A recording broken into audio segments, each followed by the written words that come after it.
we'll come on and talk a little bit more about what to expect at Aragon this weekend in a few moments. But first, let's just sidestep ever so slightly because it would be amiss of us not to talk about what happened in World Superbikes at the weekend just gone, because we've had many questions come in on it through our wonderful listeners on social media, on CrashNet socials. So thank you for getting in touch. It's about track limits, so it's not something we're unfamiliar with here. We talked about it on previous podcasts gone by in terms of, if you do leave the track and you gain an advantage, yes, you should be penalised. But if you're not gaining a lasting advantage, should you be penalised as severely for it, which seems to have been the case, Keith, this weekend in the form of Toprak, who lost his Super Pole win because of a so-called track limits excursion. If you gain an advantage, then yes, you should be penalised. But as many questions have come in, Keith, they feel that this one was particularly unjust. Just talk us through a bit about what you saw unfold. Is there a phrase that's more hated anywhere in motorsport than the words exceeding track limits? Nope is the answer to that. You don't even need to answer it. I put a little bit on my timeline regarding this because I'm outraged by it. There's two aspects to this, isn't there? I mean, there's a lot of people that are demonising Kawasaki, Jonathan Rea. Forget that. Nothing wrong with what Jonathan Rea or his team did. If they put a protest in, good. I would. If I was Perariba, would have been straight in there, straight away, because it's within the rules. Toprak broke the rule. He hit the green paint. Jonathan saw it. So we ended up where we ended up. Now, whether that was a protest from Kawasaki or not, or whether that's just social media getting excited again like it does, it goes off on a conspiracy theory type situation.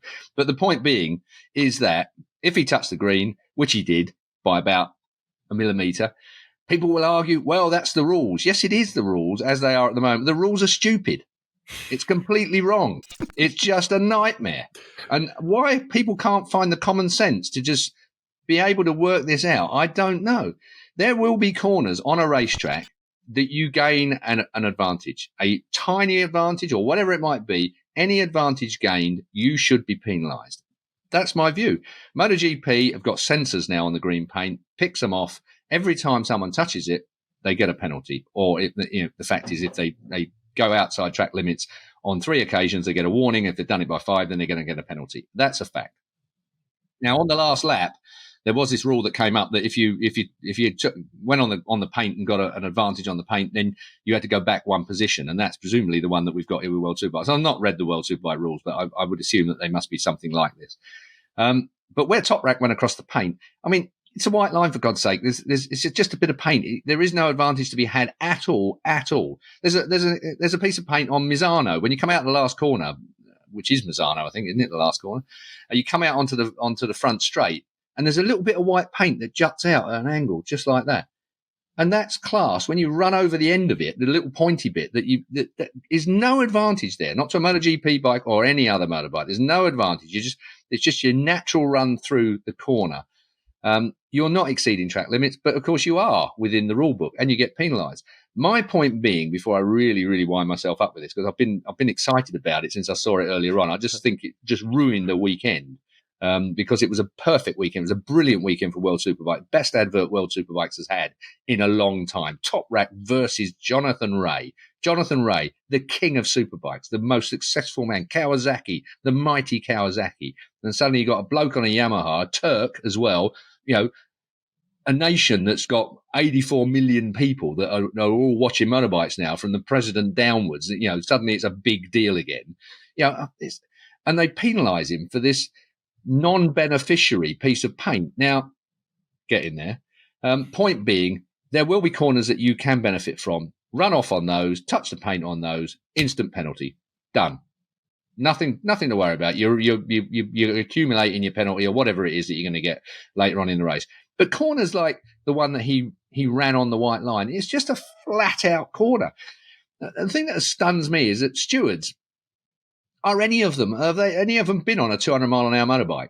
I mean, the difference between the inch on the inside when everything's moving around and it's all got late in the race and the whole thing's squirrely and squirming and God knows what, you could have a little bit of wind and it would have you over on that part. But there was no gain to it because Jonathan passed him within 2 seconds. He passed him at the next corner, I think it was.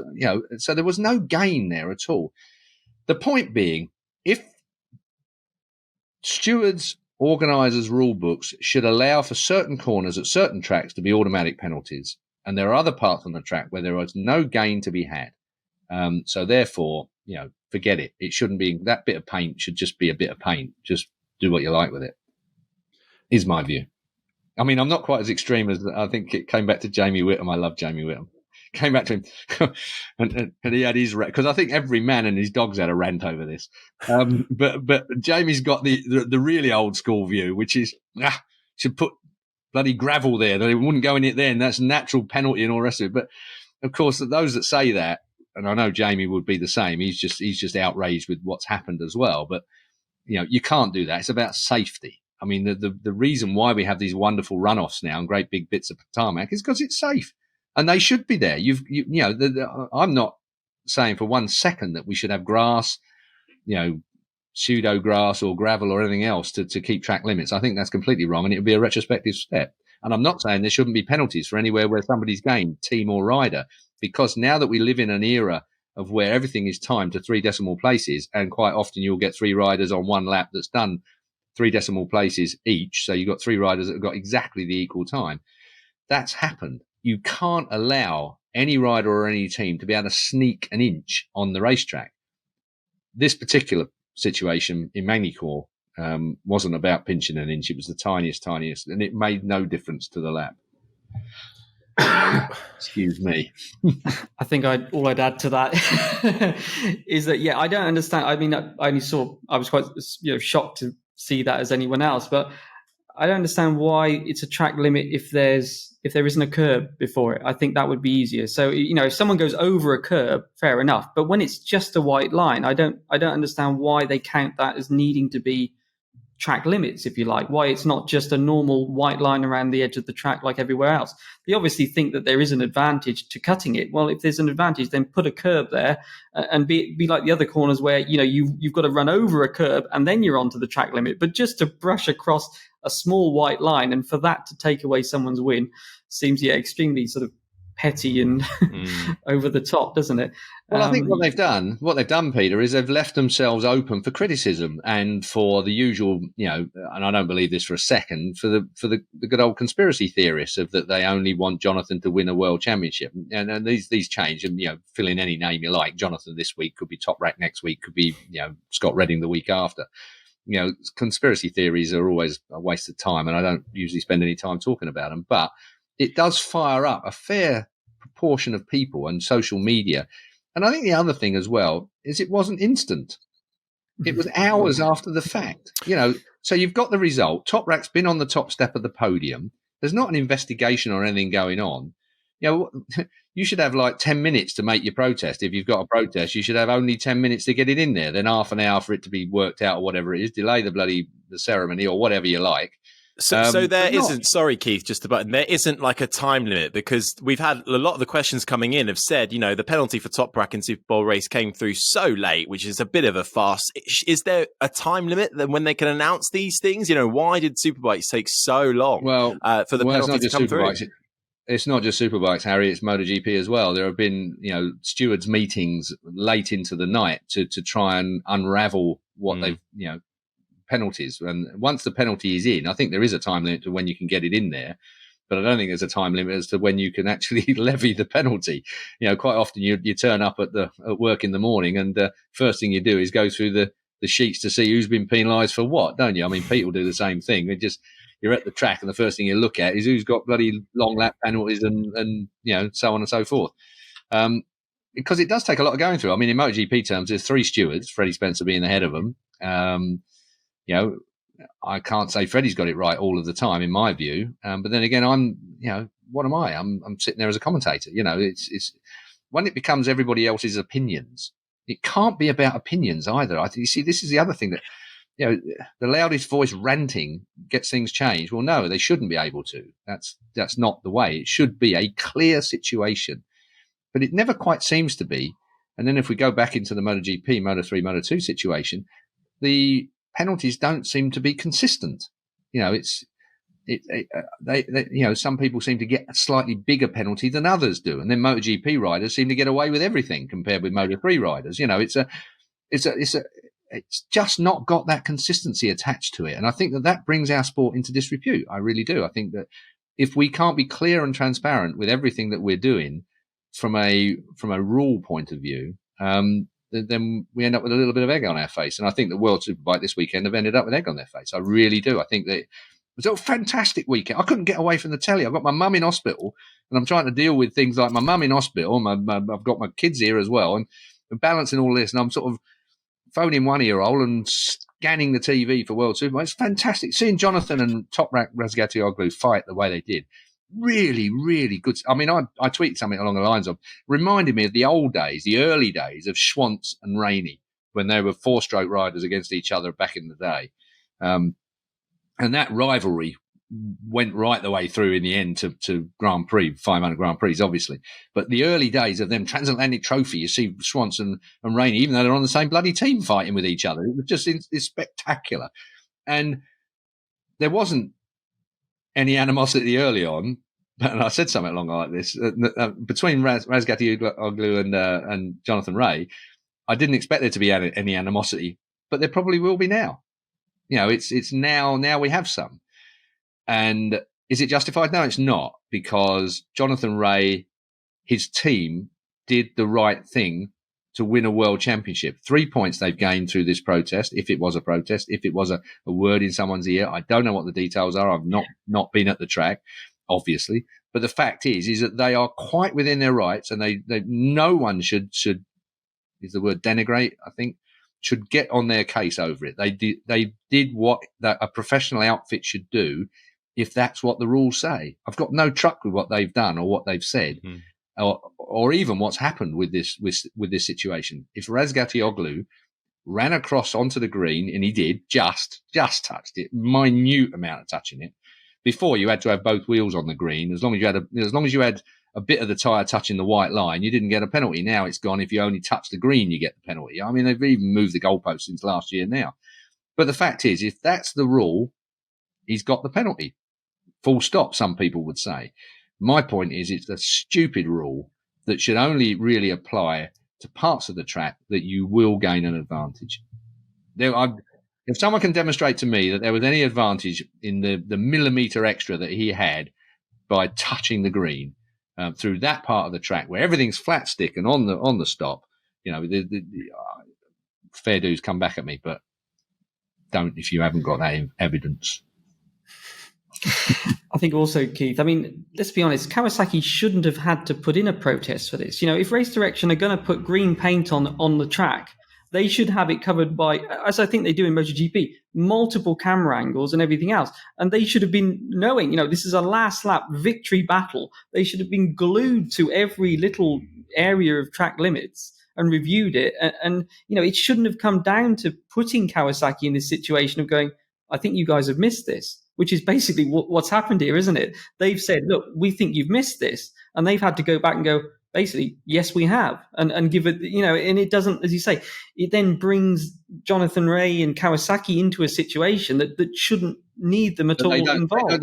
They don't deserve the stick that they're getting for it, because, it is a rule break at the end of the day. You're right. I mean, none of I whizzed back through when I got to the end of the day and found out that Razgatlioglu had been penalised, I went back through the tape, which is a great thing you can do when you're not on air. I love that. When you're at home, you can do it. When you're back at work, you can't. I went back through it and I thought, surely not that. And it didn't show the final lap. You never saw it on the final lap of the broadcast footage. It didn't show you it. But what they did was they then rewound the Kawasaki, Jonathan's onboard camera. And the only way you could see it was from Jonathan's onboard camera. And that's what Jonathan saw. And, so someone somewhere wasn't paying attention. The stewards were obviously watching the broadcast output, not the entire output that you need to watch if you are responsible for levying a penalty. And relying on another team to make a protest is always, you're right, it leaves a horrible taste in the mouth. And Kawasaki don't really deserve the stick for it, because it should have been upheld, like you say, quite rightly, by the stewards in the first place. Having said that, it's still a bloody stupid rule. It seems like, for all the talk of, gravel and grass and the safety implications that brings in, really the only solution is common sense between, the stewards and people watching. That seems to be, unless somebody can come up with some synthetic new material that's safe and can also slow down riders and deter them from even going anywhere near a potential track limits violation. That seems to be the only logical solution, right? I think the problem is the rule is correct. I think what it is a blanket rule across every corner, across every part of the track is not correct. Discretion was how it was before. If someone thought you'd taken advantage when you went through a chicane or something like that, you'd have to lose 3 seconds through a chicane. Well, show me a rider who can imagine 3 seconds in their head to roll out the throttle for, and not get penalised. It's almost impossible. So we've gone to this system where if you go off the track, you can still get penalised more. If you cut a corner, the stewards are quite within their rights to penalise you more. They can measure your sector time and can work out whether you had an advantage by doing it or not. And if you did, then you've got a problem coming your way. But these minute indiscretions where the sensors pick the stuff up, sure, on some corners where there is an advantage, and let's talk about the advantage. So you are trying to cut the corner. Say you're picking up a load of inside curb. You are looking to try and get on that throttle a little earlier and run out across as much tarmac as you can. You're looking for getting on the throttle earlier, so you're carrying an extra mile an hour. That's the minute amount of difference that some of these indiscretions are likely to cause. It's about finding that extra little bit. You have got to be able to legislate against that, because we are in that situation where measuring the 3 decimal points nowadays, every little bit counts. It sounds like a Tesco advert, but it is literally every little helps. And I think that I'm actually an advocate of these kind of penalties in appropriate places. I don't want it left to a bunch of stewards. Even Freddie Spencer hasn't raced one of these motorbikes. So making decisions based on these types of motorcycles, I always find that slightly tricky. If you've not got somebody who understands the dynamic, you can't see what they can feel when they're racing a motorbike. When, 200 mile an hour, 225 mile an hour at somewhere like Mugello, that's a rate of knots. Most of us have never been anywhere near that speed. I mean, I think the top speed when I was racing was 170 mile an hour, something like that, 175 mile an hour. We're talking about 50 mile an hour more. And I think we raced on tracks like, Ricard. Well, I don't think we raced on them. We did race on Ricard, which had a straight that was forever. And we're still only 175 mile an hour. I mean, God knows what these things would do if you put them on something like Ricard on the old Mistral straight. Probably getting 250 mile an hour or something unbelievable. But anyway, the point being is that those making the decisions maybe haven't got all of the tools they need to be able to make a discretionary decision. So therefore, it has to rely on technology for levying a penalty, like a circuit marker, like we get in MotoGP, but not on all corners, not on every little bit of paint that sticks out, is my argument. Forgive my naivety here, but do they ever have a rider's steward on the board as well? Or is that not a thing? Because obviously, that is Freddie coming Spencer. from... That is for right. Okay. So because coming from, as we all know, the four-wheeled world, they have a different driver steward every single race, and and it's usually someone who's maybe not raced in a fair while, but at least has some half decent experience of what it's like dishing out penalties. So that's clearly perhaps something to look into. Well, I think the situation there is if riders, if you've got a bit of a coming together, someone's washed your front out or someone's tagged you or whatever it might be, then a rider steward will understand the dynamic of that better than an ordinary person. Something that looks outrageous to some is just shrug your shoulders to others. It's so understanding the dynamic of racing a motorcycle when it's all on the move at hundreds of miles an hour, then that's what Freddie would still be good at, that because that hasn't changed that much. But I think this track limits thing, this horrendous track limits thing that we're all going through across the board of motorsport, it needs. You're right about the common sense thing, but the downside of that, if you leave it to the common sense of the stewards, you have an inconsistent from track to track decision making process. If they reversed it now, what would be the fallout from that if they went back on their decision? Well, didn't we have that recently? I mean, we had that recently, didn't we? Where a decision was rescinded afterwards, Italy, and they just look doubly stupid when they do that. Yeah. Because basically you shouldn't have done it in the first place, and then when they realised that it was a bit silly, they gave the time back. It made no difference to the overall result. This is a last lap situation, but there was no advantage gained. There was no advantage gained. I mean, and that's the point. And I think the problem is, I think, isn't it that you have to show a disadvantage? And I think this is where it's too strict, isn't it? So what happens, I'm guessing they kind of proved, right, you did go into the green. So then they look at the sector time, and if you haven't shown a disadvantage from doing it, not even an advantage, but you actually have to show a disadvantage, which he wouldn't have shown. Obviously, he's going flat out in his last lap. Therefore, you get the penalty. And I think there needs to be way more tolerance in those kind of sort of situations in the last laps. And unless a rider has a clear advantage, because it wasn't deliberate, as Keith said, the idea that at that speed that he was deliberately shaving off, a centimetre and a bit of the track in that area, it's. The disadvantage was that Jonathan passed him into the next corner. Yeah. I mean, you think that might actually be a fair defence, wouldn't you? I mean, why not just He passed me. That is the disadvantage. You can see how we could talk about it for a very lengthy amount of time. If you added up all the minutes throughout the podcast so far this year, how much of that is dedicated to track limits? I dread to think how much. What was quite amusing though, Harry, was that I tweeted that my outrage of it, and Toprak was the first bloke to retweet me. No. We should have asked him to come on. We should have asked him to come on. He's probably got some time. Give his side of the story.